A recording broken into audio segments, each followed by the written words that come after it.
Before we throw to Ojinika Okwe, let's go back to Abuja, where the president of the NLC, the president of the TUC, and other labor leaders are addressing the protesters. And of course, we have our Arise correspondent, Funarinam Benjamin, on the ground there to give us the details. It's not against removal, but our point is that we must produce here at home, because we are the only OPEC country in the whole world that is not producing. And we told them, and they agreed, and we signed agreement. That's how the Port Harcourt refinery was awarded for a turnaround maintenance. And we agreed that by the first quarter of 2023, Port Harcourt refinery will work. Is it working now? No. Are they talking about refinery? No. Are they talking about production economy? No. Two, you are aware that they brought the issue of Dangote refinery, that it will be ready by the first quarter of 2023. It was commissioned. Is it producing? No. If we depend solely on importation, two variables are not under our control. One, the exchange rate and the cost of crude oil at the international market, which means it's going to be a vicious cycle that it has been for the past 30 years. It has been a vicious cycle, and it will continue to be a vicious cycle, and it will continue to affect our economy.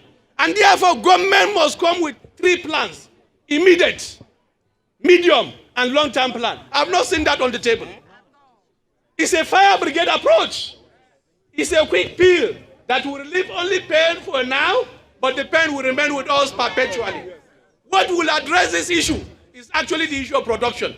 But the elites, not more than 10% of them, don't want production. They want importation. Because why? They benefit from importation. This is the real issue. And therefore, we must insist, we must continue to insist that our refineries must work. That those elites must tell us when the refineries will work. Because this will address the so-called issue of subsidy, the so-called issue of high price. In fact, at that time, they told us if we are refining, the price will not be more than X naira per liter.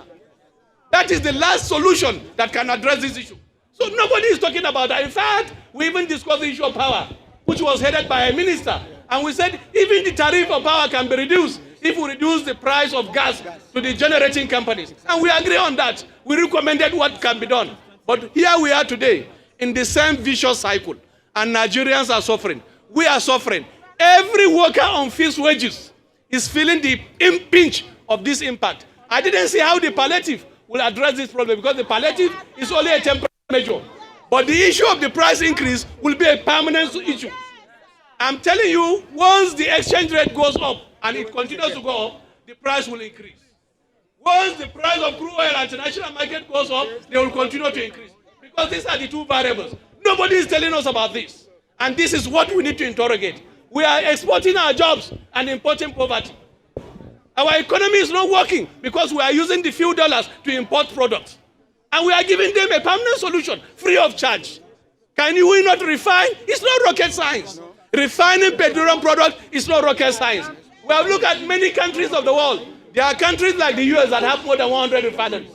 We have countries with 10 refineries. We have countries with 20 refineries. We have the data. What is then wrong with us? What can't we think out of the box and do what is right to fix this problem? This is where the problem is. And therefore, the so-called palliative cannot even address this issue on a permanent basis. What will address this issue on a permanent basis is for our refineries to work. However they want to do it, they should make the refineries to work. I remember at the last sitting between 2021 and 2022, they said Port Harcourt refinery will be ready by first quarter of 2023. It's not ready. And they said the one of Warri will actually follow. Nothing is being said about that. And then Kaduna refinery will follow. Nothing is being said about that. Because that needs to be on the plan. That needs to be what will address the problem perpetually. But once again, let me insist that no worker have gotten where we are today on the platter of gold. It's only the struggle that can get us to where we desire as a country. And citizens must realize that. All around the world, nowhere do bourgeoisies that form less than 10% continue to give us what we want. It's not possible. And they feast on 90% of Nigerians. Find out how their lifestyle is. Very bogus. They feast actually on the poor. They feast on the working class. We create the wealth of this country. But yes, few people misappropriate the wealth. And we live in penury. We live in perpetual penury. In many parts of the world, including Africa, price of these products is fixed by government. I was engaging my colleague from Senegal a few weeks ago about the price of cement, because some of the businessmen here also have investment in Senegal. And they say no. When they wanted to behave like the way they behave in Nigeria, Senegalese government told them, no, you cannot fix the price of cement. It's government that will fix the price of cement. We know your profit margin, we know how much you spend to do this business, and therefore government will fix the price. In Zambia, the same thing, government fix the price. It's about the people. Why exploit the people and allow market forces to continue to feast on the people when we have this product free of charge? It was given to us by God Almighty free of charge. Why should we suffer the consequence of what is happening in other countries? This is the real issue, comrades. It's the real issue. It's not rocket science. It's a straightforward issue. If we produce, it's going to be cheaper. Let me give you the last logic. The last logic is that you produce maize in your farm, and you have to separate the one that your family will eat and the one you are going to sell in the market. But in the case of Nigeria, you sell everything.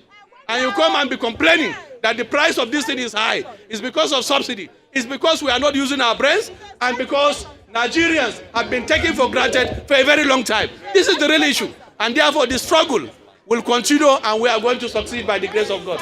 Solidarity.